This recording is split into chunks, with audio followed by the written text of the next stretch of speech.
Muy bien, estamos grabando. Que todos sean bienvenidos. Muy buenas tardes, buenas noches, depende de dónde es usted.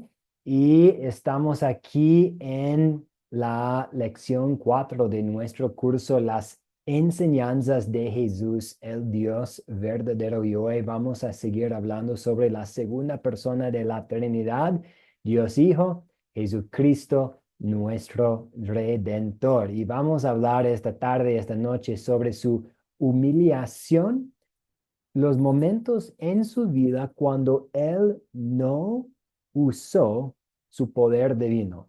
Los momentos, las etapas en su vida cuando Él dejó a un lado su poder divino. Y también vamos a hablar de su exaltación, los momentos cuando sí volvió a usar su poder divino. Y vamos a hablar de estas etapas y vamos a ver lo que la Biblia dice al respecto.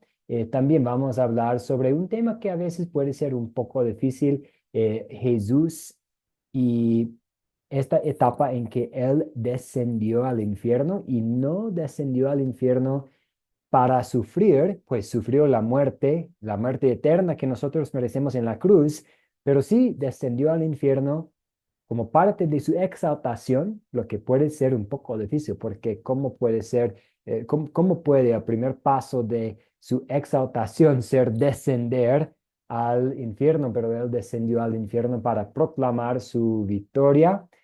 También vamos a hablar un poquito esta noche también sobre el concepto del anticristo, y sabemos que hay muchos anticristos, y también al examinar lo que la Biblia dice, sabemos que hay un anticristo. Entonces, hay muchos anticristos y también un anticristo, y vamos a ver qué dice la Biblia al respecto.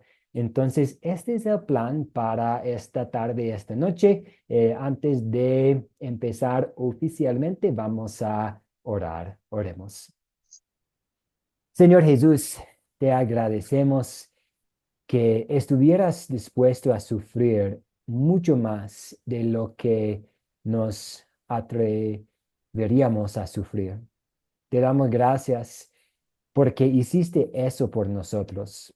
Lograste la victoria completa y ahora reinas sobre todas las cosas. Guíanos con tu palabra mientras continuamos estudiando lo que has hecho por nosotros. En tu nombre oramos y pedimos tu bendición sobre nuestra clase. Amén. Amén.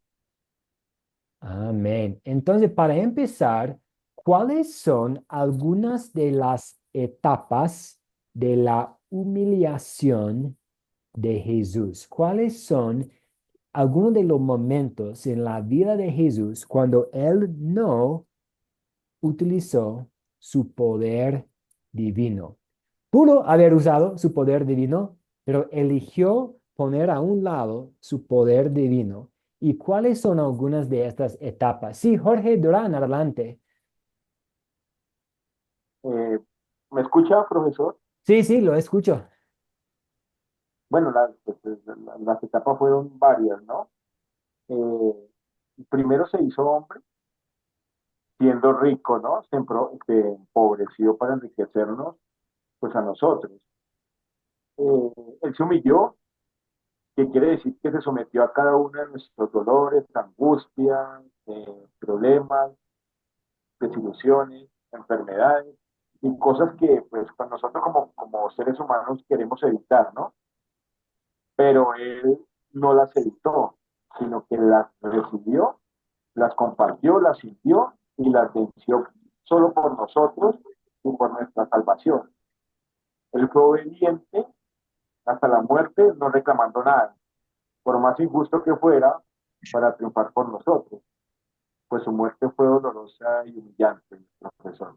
Esa fue una de las etapas de lo que él vivió para, en vida, eh, en humillación, ¿no? para, para que nosotros como seres humanos fuéramos salvos.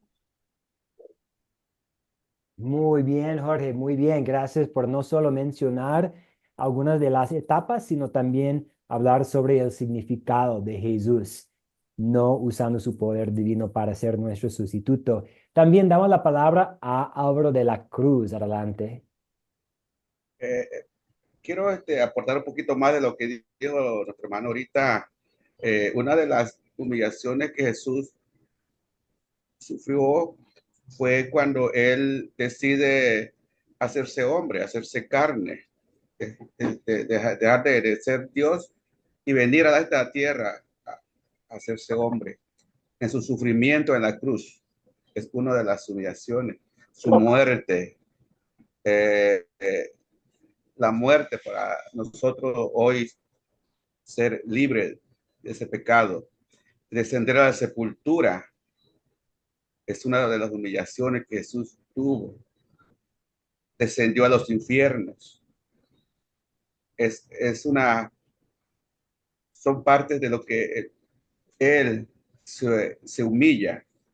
Eh, no lo tiene que hacer, pero él decide hacerlo por amor a nosotros, por amor de este pueblo. Así que Jesús decide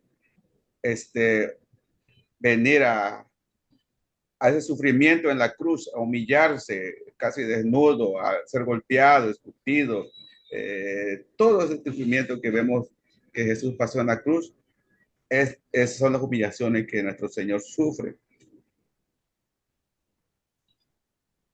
Gracias, Álvaro. Muchas gracias. Y de acuerdo, cuando Él tomó la carne humana, también como Jorge dijo, una cosa que vamos a ver esta noche es que cuando Jesús descendió a los infiernos, este acto de hecho fue parte de su exaltación, lo que puede ser un poco confuso porque si estamos pensando en Jesús bajando del cielo a esta tierra, y viviendo aquí y sufriendo aquí como parte de su humillación.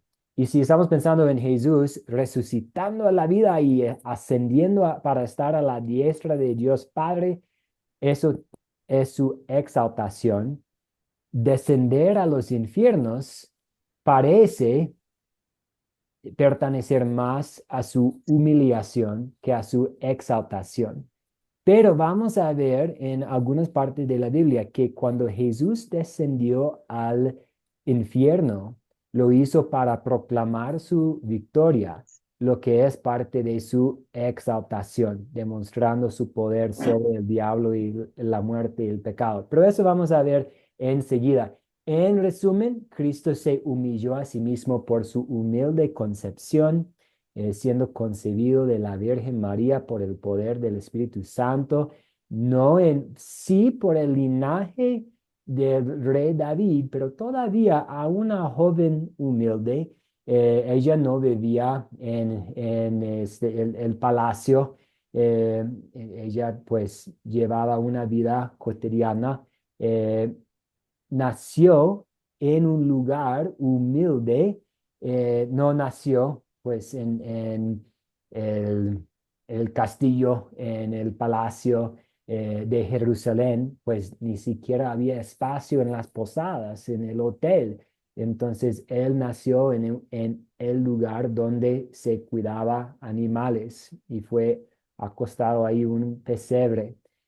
Su sufrimiento bajo el poder de Poncio Pilato, Jesús, quien tiene toda autoridad en el cielo y en la tierra, ahora está sujeto a un gobernador romano ahí en un momento fijo en la historia del mundo. Entonces, voluntariamente se humilló a sí mismo para estar bajo el poder de un gobernador terrenal. También su crucifixión, siendo crucificado, condenado a la muerte como un criminal, su muerte y su sepultura. De hecho, alguien tenía que prestarlo espacio en una tumba porque no tenía riquezas, no tenía plata, no tenía recursos, bienes. De hecho, sabemos que él no tenía su propia casa. Algunos de nosotros tenemos más en cuanto a pertenencias que Jesús tenía durante su vida. Si usted cuenta con una casa, incluso si es una, por ejemplo, yo estoy alquilando una casa, incluso si es una casa alquilada, eso es más que Jesús tenía durante su vida, porque Él se hizo carne para vivir como nuestro sustituto aquí en este mundo. Ahora vamos a hablar un poco sobre su exaltación. ¿Cuáles son algunas de las etapas de la exaltación de Jesús?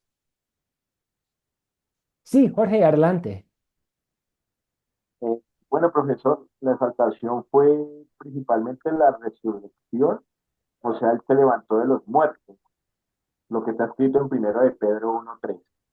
O sea, nacimos de nuevo gracias a que Él resucitó, a la salvación de nosotros. Ascendió al cielo para prepararnos un lugar allá y estar con Él. Eso está escrito en Juan 14.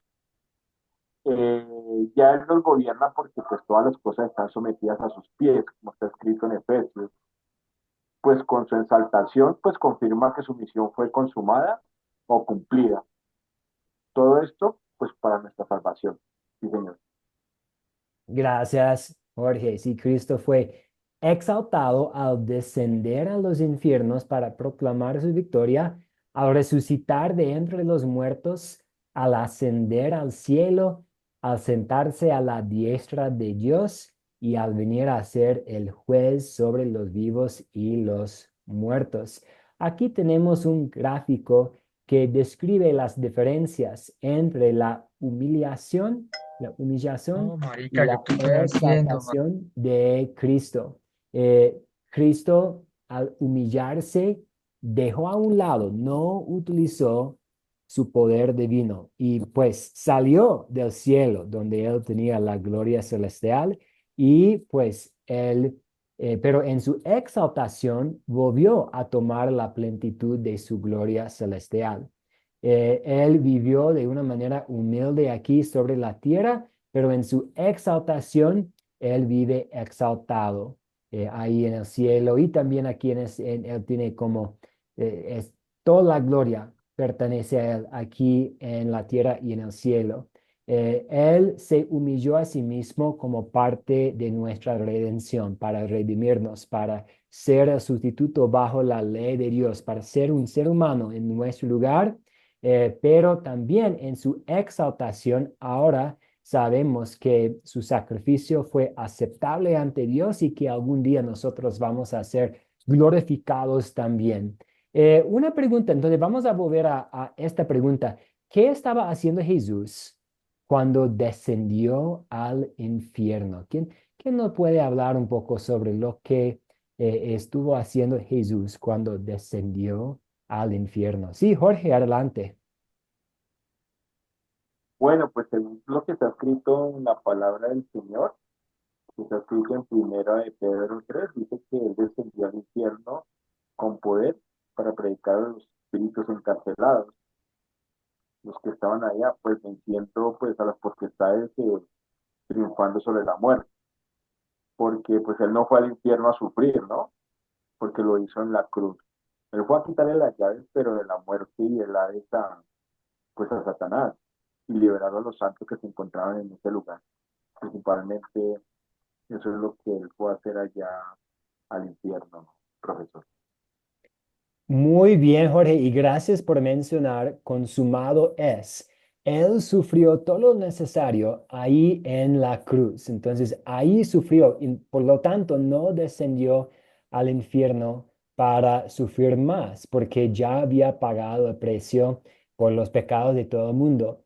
Entonces, aunque no tenemos demasiada información sobre este evento, parece que Jesús estaba proclamando la victoria en el propio territorio del diablo.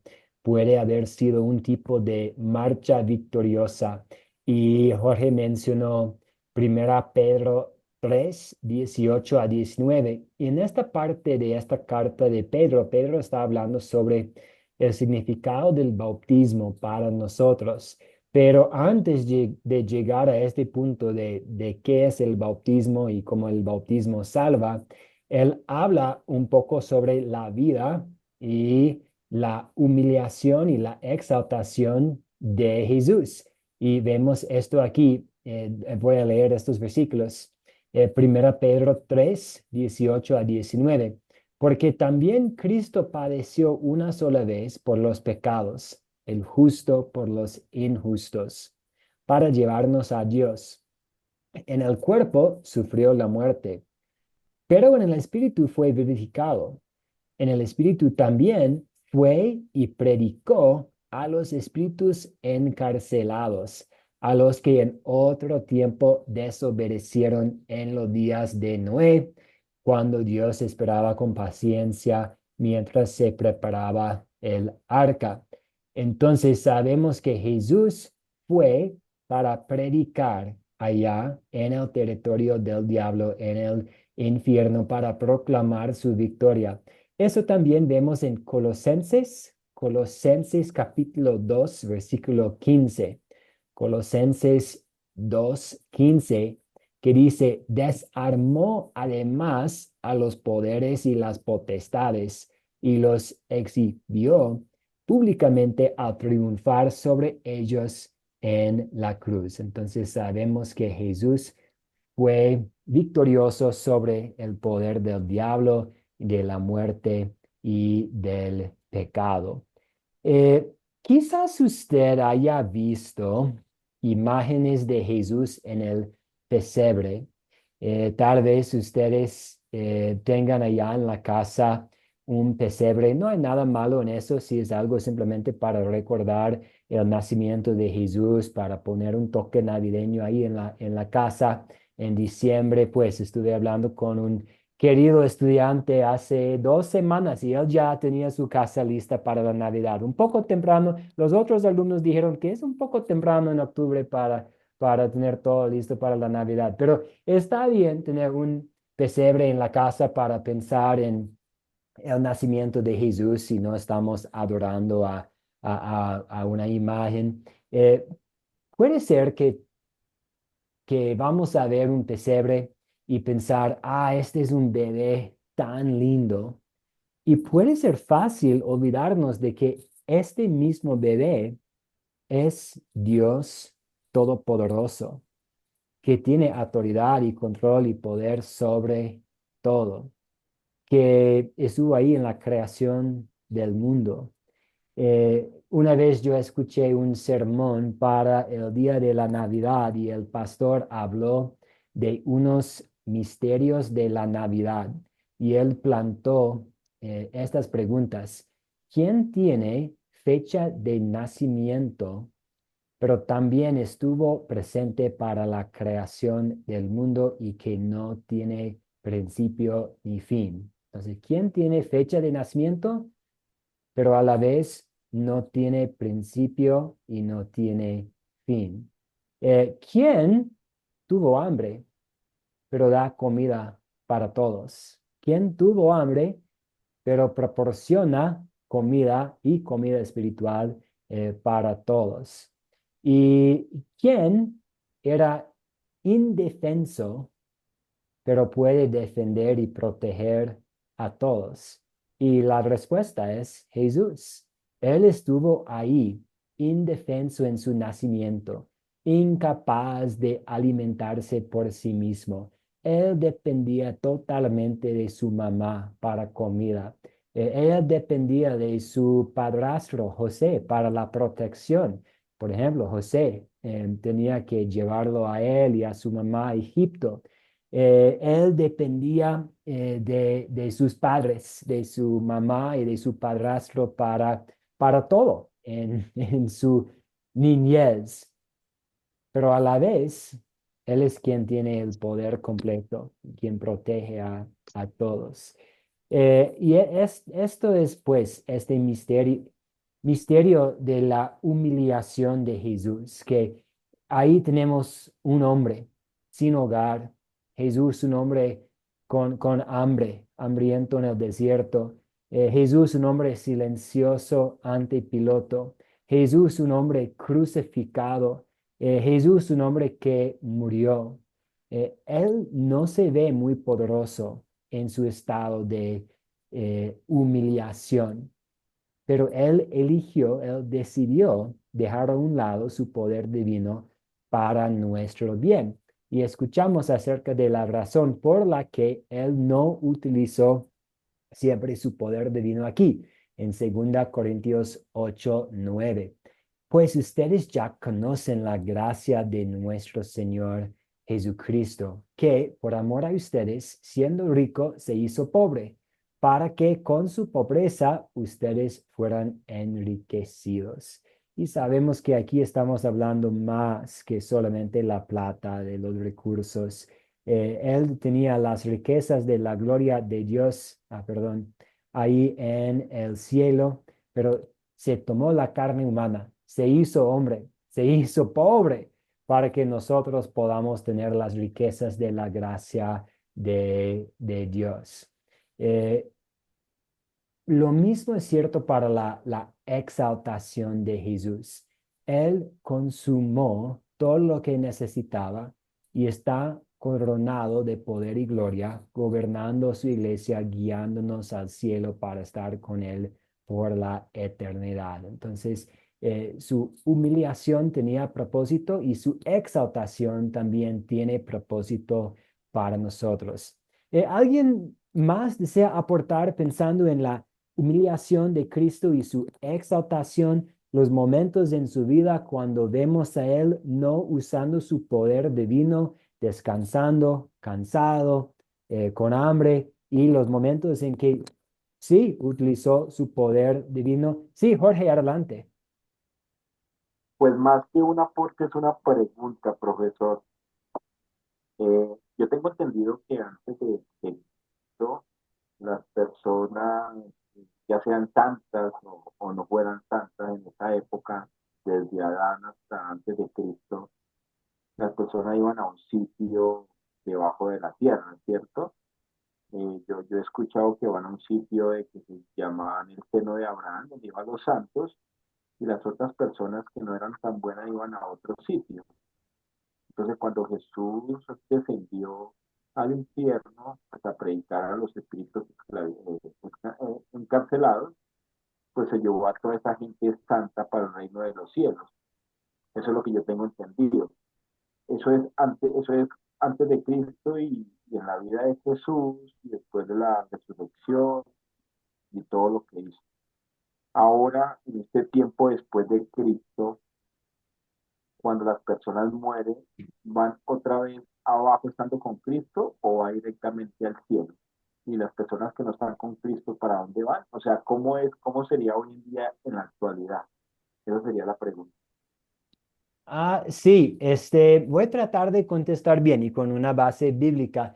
Y si no estoy abordando directamente su pregunta, me dice por favor. Pero sí, antes de la venida de Cristo en la carne, también las personas ahí, antes de Cristo, en el momento de morir, fueron al infierno o al cielo por la fe en las promesas de Dios.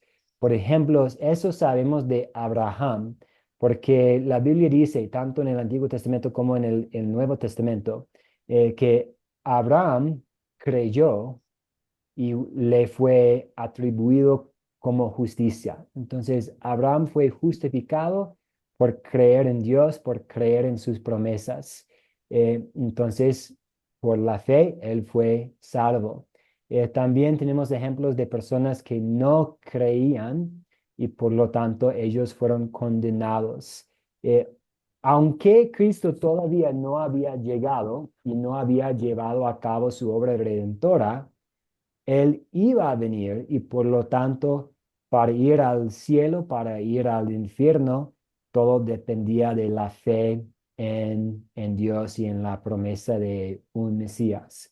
Hoy en día entonces es igual, no estamos esperando la llegada del Salvador, sino estamos mirando hacia atrás, al pasado, y vemos la obra redentora. Y para hoy en día, cuando alguien muere, si tiene la fe en Jesús, va al cielo. Eso sabemos, por ejemplo, del el malhechor en la cruz. De cierto te digo, hoy estarás conmigo en el paraíso. ¿Por qué? Porque él tenía la fe en Jesús.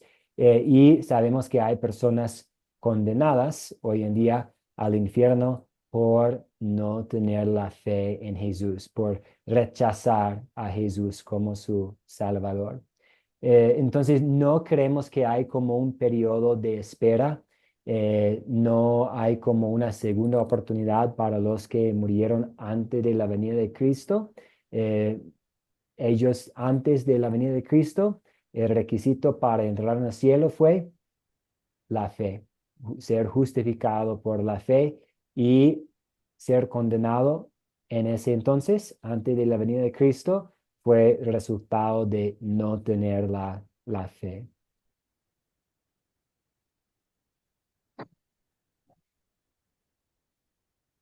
¿Estamos bien? ¿Otras preguntas, dudas?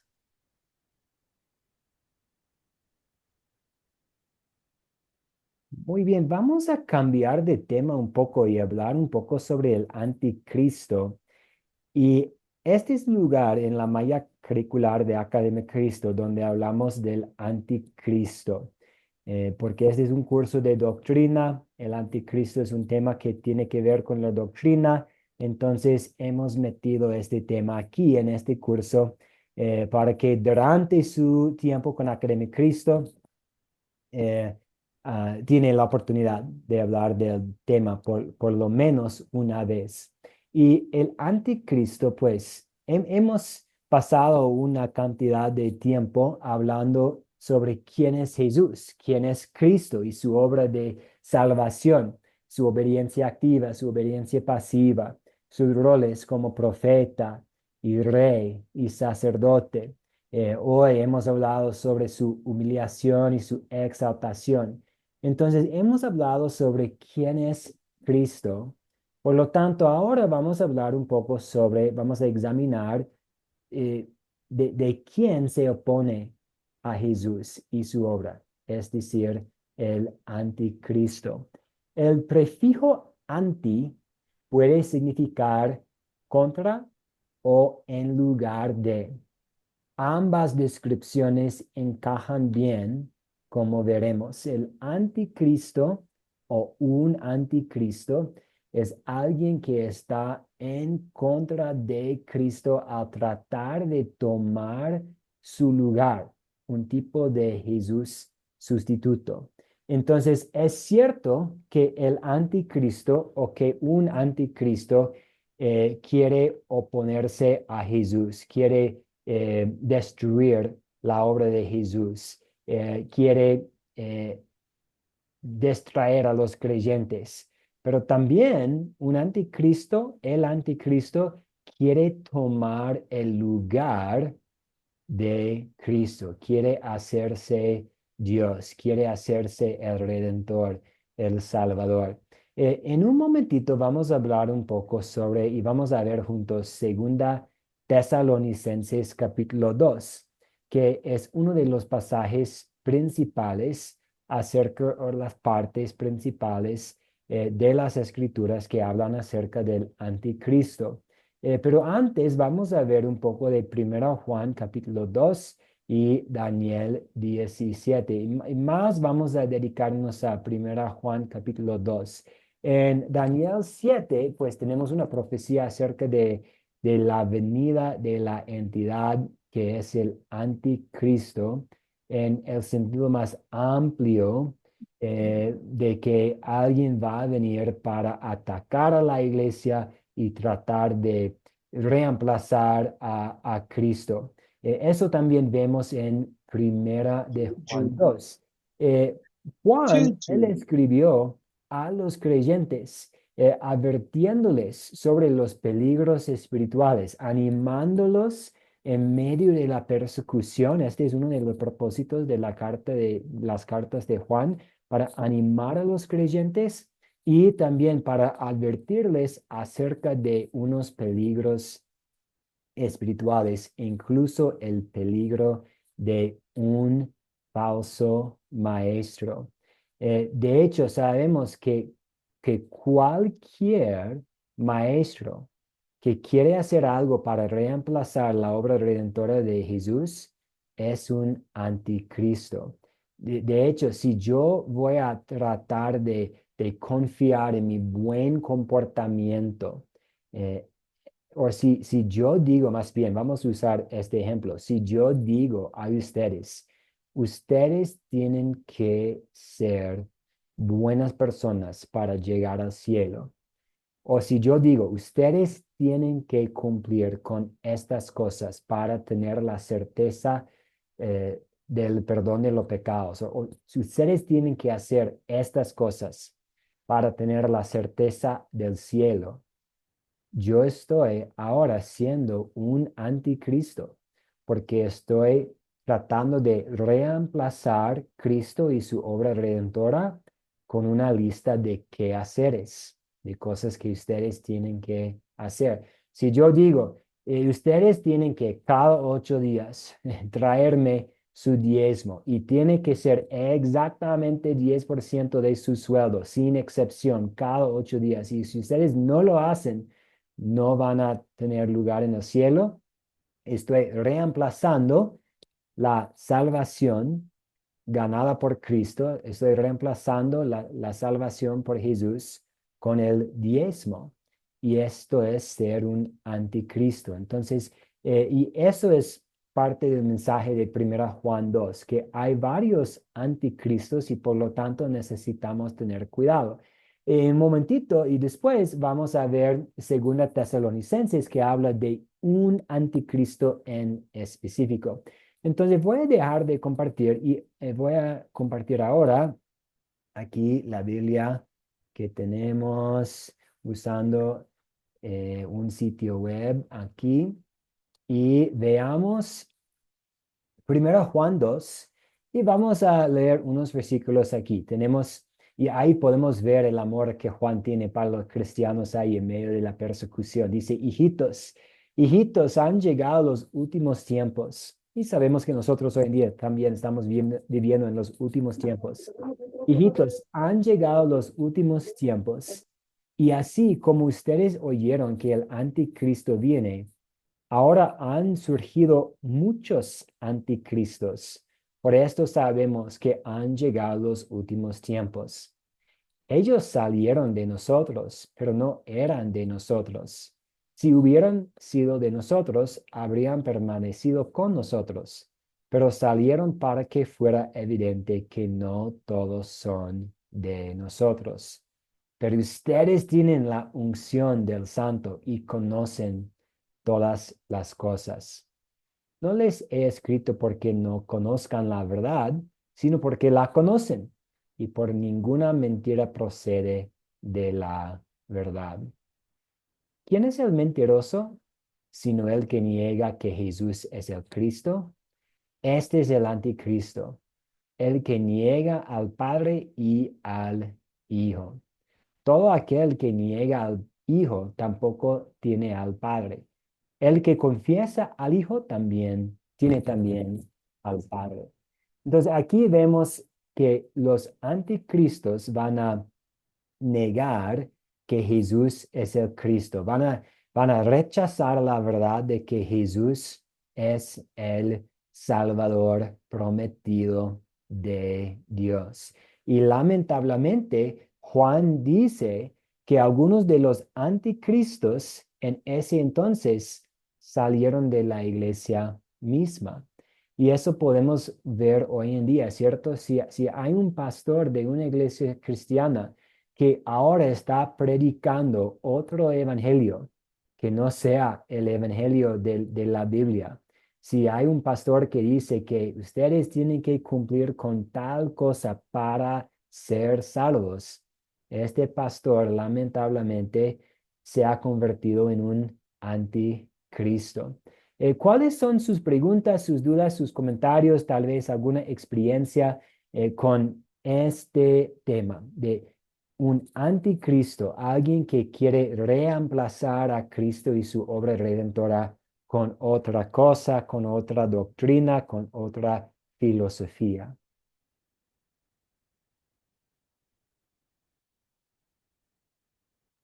Amén, pastor.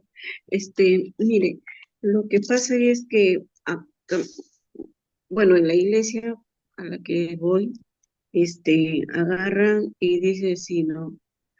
Que el que no diezma, no se le da parte para que participe durante el culto, en la lectura, o en los signos, ¿no?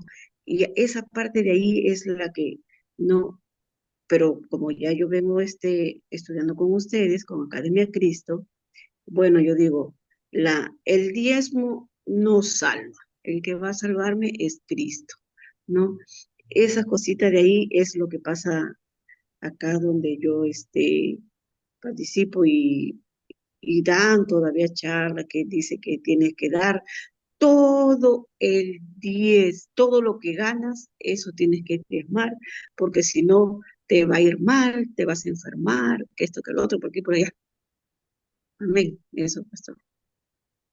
Sí, muchas gracias, María Luisa. Y por eso estamos hablando de este tema que puede ser un poco incómodo. Suena como un insulto bastante fuerte, ¿cierto? Llamar a alguien como un tipo anticristo. Pero volviendo a esta definición de que el prefijo anti significa en lugar de, vemos que hoy en día, desafortunadamente, hay algunos que quieren poner algo en el lugar de la salvación por la fe en Jesús, ya sea comportamiento, ya sea siguiendo cierta tradición, ya sea haciendo algo, evitando algo. eh, Hay esta tendencia humana de siempre, parte de la naturaleza pecaminosa, que siempre quiere reemplazar a Cristo, de poner algo en el lugar de Cristo o a veces estar en contra de Jesús. Y por eso estamos hablando de ese tema, porque queremos ser capaces de advertir a otros sobre los anticristos y el anticristo. Y también queremos darnos cuenta de que existe este riesgo, de existe pues hasta este enemigo de la fe ahí. Y vamos a darnos cuenta de esto. Podemos ver la importancia de predicar el verdadero evangelio, porque el verdadero evangelio es la única solución a este problema de tener anticristos. Si existen los anticristos en este mundo, por eso es bastante importante que estamos hablando del verdadero evangelio, que no, Cristo hizo todo. Consumado es. Ya no tenemos que poner nuestro granito de arena en cuanto a nuestra justificación, en cuanto a nuestra salvación. Jesús hizo todo y en Él tenemos la certeza de la vida eterna. Ahí tenemos el perdón pleno de todos nuestros pecados. No necesitamos seguir andando con la culpa de nuestro pecado sobre nuestros hombros. Somos perdonados por Jesús. Ahora sí, en gratitud vamos a querer hacer buenas obras, pero es importante predicar el puro evangelio porque hay tantos anticristos a nuestro alrededor. Lo escuchamos todo el tiempo, ¿cierto? Si usted está hablando con alguien, normalmente para mí pasa con los taxistas o... no digo que todos los taxistas tienen una falsa enseñanza, pero hablando con personas ahí en la calle, siempre escucho lo mismo. Trato de ser una buena persona. Oh, no he matado a nadie. Trato de ser buena gente.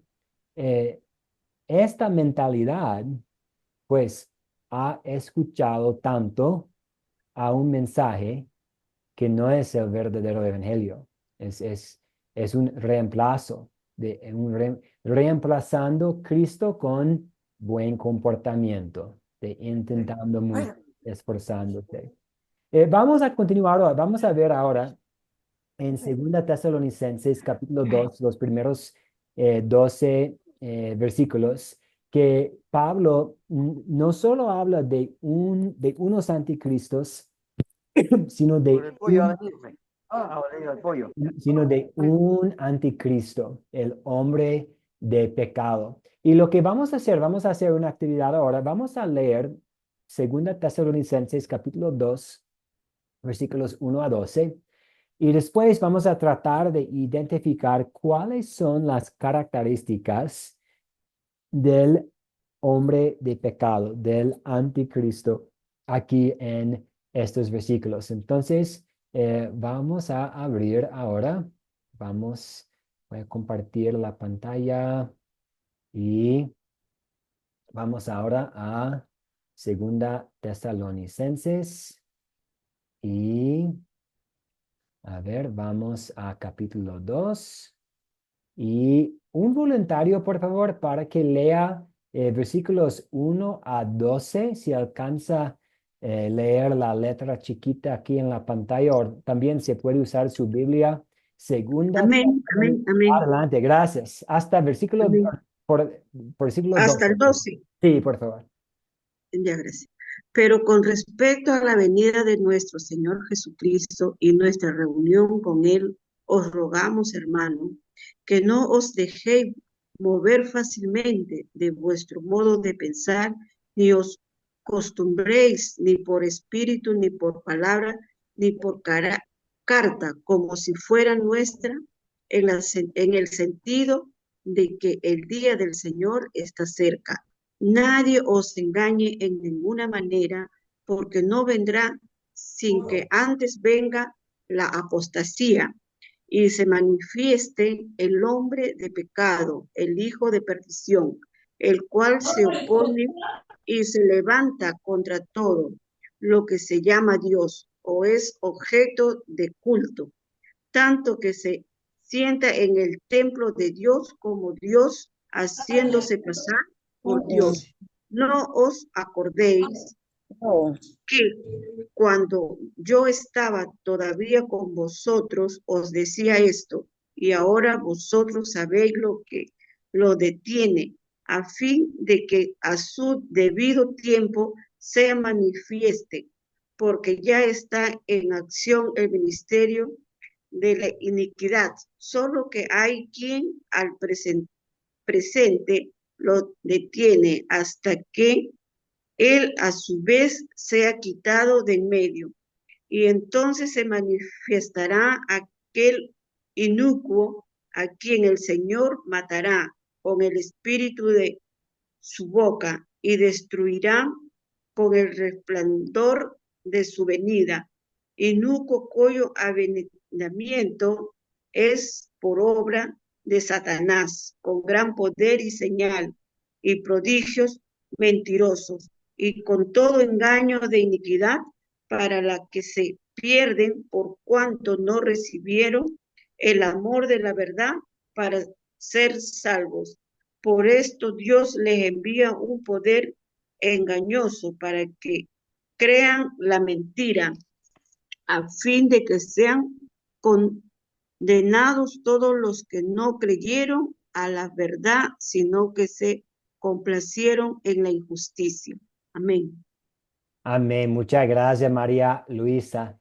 Entonces, ¿cuáles son algunas de las características del anticristo según Segunda Tesalonicenses?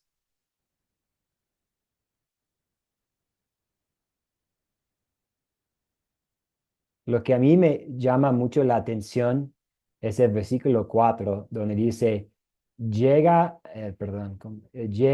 al grado de sentarse en el templo de Dios y de ocupar su lugar, haciéndose pasar por Dios. Entonces el anticristo va a querer y va a intentar tomar el lugar y ocupar el lugar de Dios, diciendo que él está igual con Dios. ¿Alguna otra característica aquí que le llama la atención?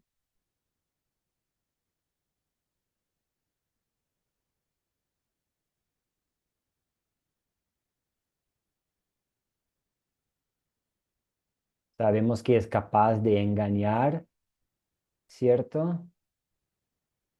Amén, pastor. Esta parte que dice, ¿no os acordáis que cuando yo estaba todavía con vosotros os decía esto? Quiere decir que cuando nuestro Señor Jesucristo estuvo, ya Él decía lo que iba a pasar, ¿no? ¿Mm? Sí, sí.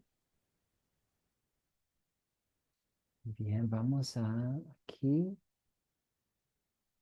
Algunas otras características que tenemos. Álvaro de la Cruz, adelante. En el verso 3 nos habla acerca del hombre de pecado, que está condenado a la destrucción. Muy bien, si está condenado a la destrucción, se proporcionará a sí mismo como divino. Dice que tiene poder divino. Durante un tiempo el anticristo fue retenido. El anticristo debía ser revelado. Jesús venció el poder del anticristo. Entonces tenemos consuelo también en estos versículos. Eh, Esta parte de la palabra de Dios habla de la destrucción final en el último día. También el anticristo va a poder realizar muchas señales y por lo tanto muchos son engañados. También nos habla de la importancia de predicar el verdadero evangelio y el juicio de Dios debido a su negación de la verdad. Sí, Jorge, adelante, veo su mano.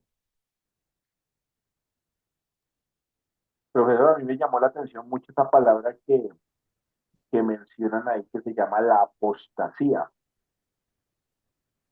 ¿Qué es la apostasía?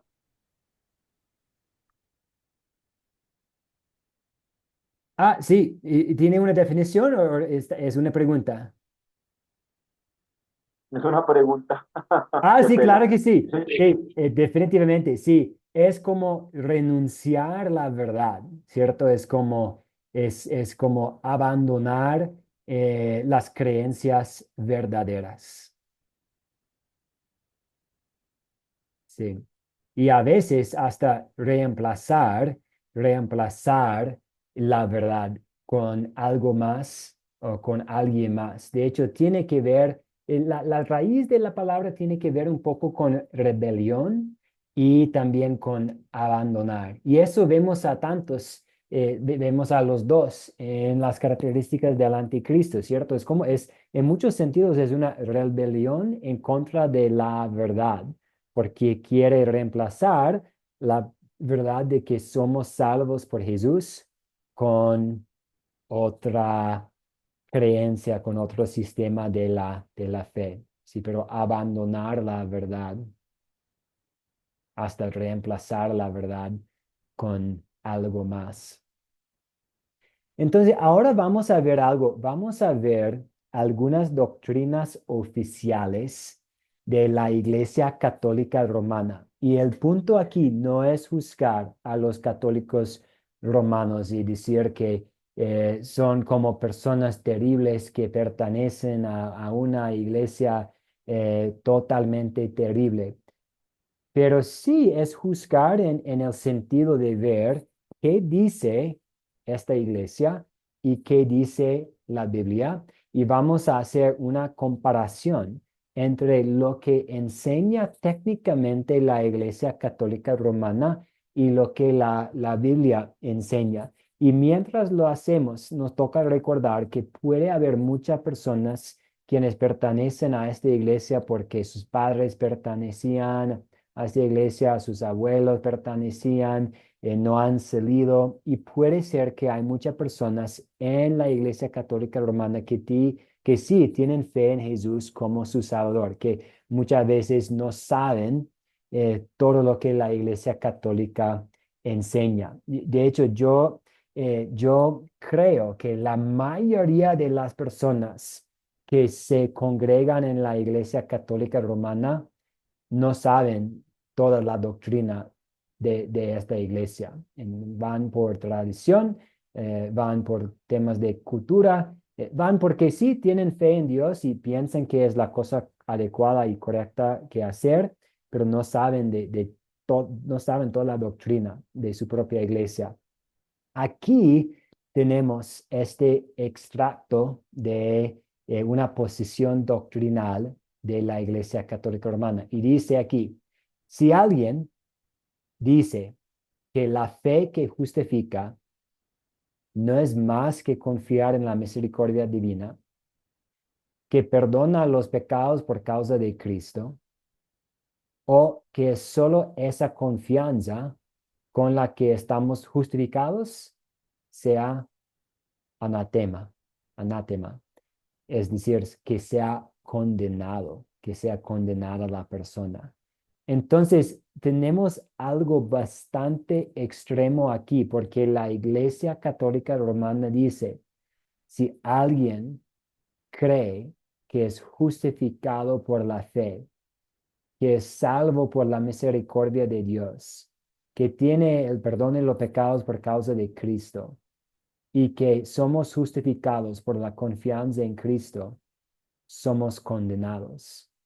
Porque para ellos es más que simplemente ser justificado por la fe.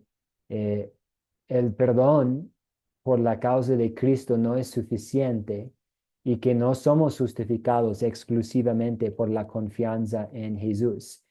La fe católica romana dice que hay que agregar las buenas obras. Que sí, Cristo empezó el proceso, pero ahora nosotros tenemos que contribuir, tenemos que poner nuestro grano de arena, que necesitamos colaborar con las buenas obras para poder ser justificados. Y la doctrina de la Iglesia Católica Romana va al extremo de decir que una persona, si cree que es justificado solamente por la gracia de Dios, esta persona es condenada. Y vamos a ver otra cosa que dice la Iglesia Católica Romana aquí. Dice, aquellos que, sin ser culpa suya, no conocen el Evangelio de Cristo o su Iglesia, pero que, sin embargo, buscan a Dios con un corazón sincero y movidos por la gracia, no salvos por la gracia, sino movidos por la gracia, intentan en sus acciones hacer su voluntad, tal como la conocen a través de los dictatos de su conciencia, alcanzarán salvación eterna. Entonces, y esto viene de Papa Juan Pablo II, diciendo que pues la justificación incluye la remisión de pecados y la santificación y la renovación del hombre interior, pero que el hombre tiene que intentar. Entonces, el hombre tiene que intentar con sus acciones de hacer el bien para poder alcanzar la salvación eterna. Entonces, ahí tenemos un problema grave, ¿cierto? Porque nosotros no podemos ser perfectos, no podemos intentar por nuestra propia fuerza y no necesitamos porque consumado es, porque Cristo hizo todo lo necesario. Entonces, el punto aquí es que la Iglesia Católica Romana quiere reemplazar la salvación por Cristo con una salvación por medio de nuestro intento y esfuerzo. Y también vemos otros problemas en la doctrina de la Iglesia Católica Romana. La Iglesia Católica Romana dice que el Papa es el infalible sustituto de Cristo aquí en la tierra, que el Papa tiene el mismo poder y la misma autoridad que Cristo. Y eso es tratar de hacerse Dios, ocupar el lugar de Dios.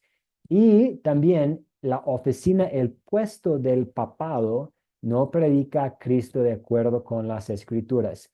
A veces sí, yo he ido a misa, a veces por la invitación de un amigo para poder ser respetuoso, y a veces escucho al sacerdote hablando de Jesús y la salvación por Jesús, pero casi siempre luego agrega algo. Y ahora necesitamos completar el proceso, arruinando la salvación por la gracia y ahora diciendo que el ser humano tiene que hacer algo para ser salvo.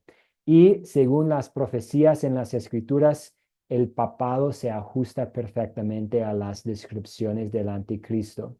Cuando veamos lo que la Iglesia Católica dice sobre el papado y veamos lo que dice la Biblia según a Tesalonicenses, vemos tantas similitudes que es casi imposible eh, no reconocer que el papado es el cumplimiento de estas profecías sobre el anticristo, sabiendo que hay muchos otros anticristos también, doctrinas, filosofías, ideas, personas quienes quieren reemplazar a Cristo. Entonces, una pregunta para cerrar nuestra clase: ¿por qué señalar con el dedo al papado? Eso es para identificar este peligro y es para también advertirles a otros. Eh, vamos a usar un ejemplo más para tratar de resumir todo eso, este concepto del anticristo. Si yo digo a mi hija, Emma, tú tienes que ser amable con tus amigos para que Dios sea feliz contigo y te lleve al cielo.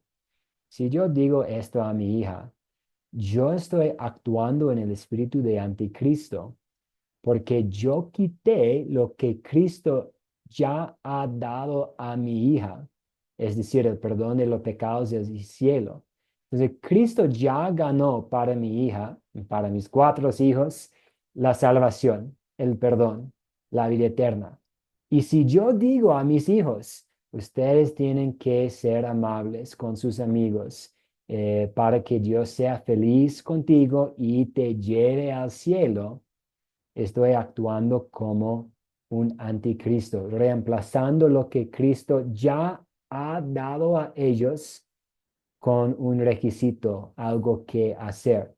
Pues yo puedo decirles a mis hijos, pues Cristo ha hecho tanto por ustedes, que ahora en gratitud ustedes pueden ser amables con sus amigos. Ok, eso es diferente. Eso es el resultado de la fe. Pero si yo digo algo como para que Dios te lleve, para que Dios les lleve al cielo, ahora estoy reemplazando lo que Cristo ganó con algo que nosotros tenemos que hacer. Entonces, volviendo a esta pregunta, ¿por qué señalar con el dedo al papado? Aunque hay muchos anticristos en el mundo, el papado es el más prominente y se ha establecido como el mejor ejemplo del espíritu anticristiano, con todos sus requisitos para llegar al cielo y decir que es la cabeza sobre toda la cristiandad por derecho divino. En esencia, el papado está diciendo, incluso si crees en Cristo, tienes y tienes todo lo que es necesario para la salvación en Él. Sin embargo, es nada y todo en vano, a menos que me consideres tu Dios y seas sujeto y obediente a mí. Entonces es algo fuerte, ¿cierto? Pero vemos en esta oficina, no necesariamente en el hombre específico, sino en la oficina, el puesto del papado, este espíritu de ser el reemplazo de Dios aquí en este mundo. ¿Cuáles son sus preguntas, sus dudas, sus comentarios aquí? Sí, Jorge, adelante. Lo que pasa, profesor, es que en la religión de la Iglesia Católica ellos están sometidos, bueno, someten a la gente en la parte de legalismo, ¿sí?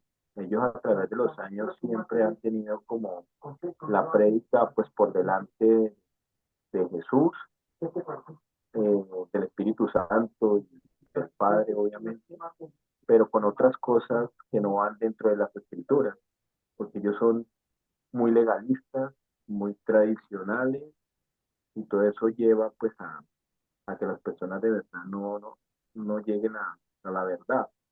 Ellos desvían las escrituras de lo que realmente está ya estipulado y todo lo que hizo pues Jesús sobre la tierra. Uno de los ejemplos principales son la famosa Semana Santa, donde la misma Iglesia Católica les envía a las personas a nivel mundial a hacer cosas que Cristo hizo, como si la misión de Cristo no se hubiera consumado como tal. Entonces, ¿qué pasa? La gente que carga la cruz, la gente que se arrodilla, la gente que se golpea, que hace sacrificios, que hace cosas como si el Dios que estuvo aquí en la tierra no lo hubiera hecho.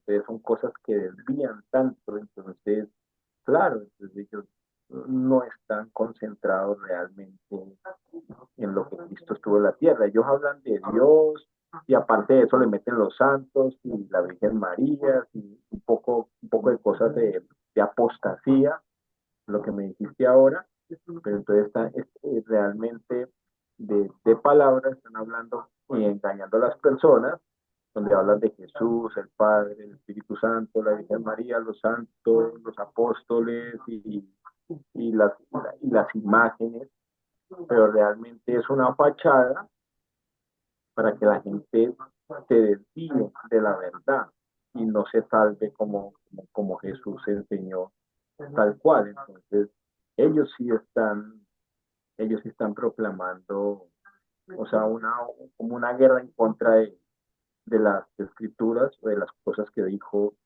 Jesús aquí en la tierra. Gracias, Jorge. Sí, en resumen, el Papa no permite que las personas sean salvas solo por Cristo, con todas esas otras cosas que hacer. Y por lo tanto, esto se establece en lugar de Cristo. Y por eso consideramos que la oficina, el puesto del papado, es como el anticristo. Muy bien, muchas gracias a todos ustedes. Y de nuevo, eso no es solamente para, eh, hacemos eso y estamos hablando de ese tema para que ustedes puedan ser capaces de advertirles a otros y saber, ok, ¿qué dice la Biblia? ¿Qué dicen otras iglesias? ¿Cuáles son las similitudes que vemos aquí? Hemos llegado a la conclusión que es el cumplimiento de profecía. También sabemos que hay muchos anticristos ahí por cualquier lugar, hasta el pensamiento de que, puedo ser una buena persona y todo va a ser bien. Es parte del espíritu de anticristo. Queremos poder identificar ese problema para abordarlo con la verdad y decir, no, consumado es, Cristo hizo todo. En Él somos redimidos. En Él tenemos la reconciliación con Dios. En Él tenemos la certeza de la vida eterna y no necesitamos preocuparnos. Yo creo que una de las peores cosas en el mundo es estar ahí en la noche dudando la certeza de la vida eterna que tenemos. Nosotros, igual como el recaudador de impuestos volvió a casa justificado porque confió simplemente en la misericordia de Dios. Todos nosotros ya, la mayoría ya estamos en casa, pero podemos volver a casa, es decir, sabiendo que somos justificados por la misericordia de Dios. Muy bien, como siempre, voy a publicar la grabación aquí por este medio en el grupo de WhatsApp que tenemos y más tarde esta noche voy a compartir la tarea para hacer en preparación para la siguiente clase y vamos a avanzar al Espíritu Santo. Entonces, hemos hablado de Dios Padre, Creador de los cielos y de la tierra, de Jesucristo, nuestro Señor, verdadero hombre, verdadero Dios, nuestro Redentor. Y pronto vamos a estar hablando sobre Dios Espíritu Santo y qué ha hecho para nosotros, qué continúa haciendo para nosotros, para su iglesia hoy en día. Vamos a cerrar con una oración. Señor Jesús, te damos gracias que tenemos todo lo que necesitamos en ti. Tenemos el perdón de los pecados y la vida eterna. Ayúdanos a siempre buscar lo que necesitamos de ti y confiar que en ti tenemos la certeza de la salvación, la certeza de la vida eterna. Ayúdanos también a explicar esta hermosa verdad a las personas a nuestro alrededor. Yo sé que no es difícil al tomar en cuenta nuestra cultura y las tradiciones, los vínculos con otras iglesias que existen. Fortalece a nosotros y a todos mis compañeros aquí para que nosotros podamos con confianza y sin pena compartir lo que tú has hecho y continúas haciendo para nosotros. Ya que el día está por terminar, encomendamos todo lo que tenemos y necesitamos a tu cuidado. Pedimos tu paz y tu protección esta noche. En tu nombre, Jesús, oramos. Amén. Muchas gracias a todos ustedes por la participación y que tengan una muy linda noche. Si están pensando en Igual, estos temas, si tiene otra duda, otra pregunta, con toda confianza, mañana, viernes, el fin de semana, me avisa y hablamos por interno. amén. Bendiga. Igual, Amén, Bendiciones a pastor. todos. Buen fin de semana, hermanos. Que la pasen bien. Les bendiga grandemente. igualmente, muchas bendiciones, que todos descansen. Se cuidan mucho, muchas gracias por todo.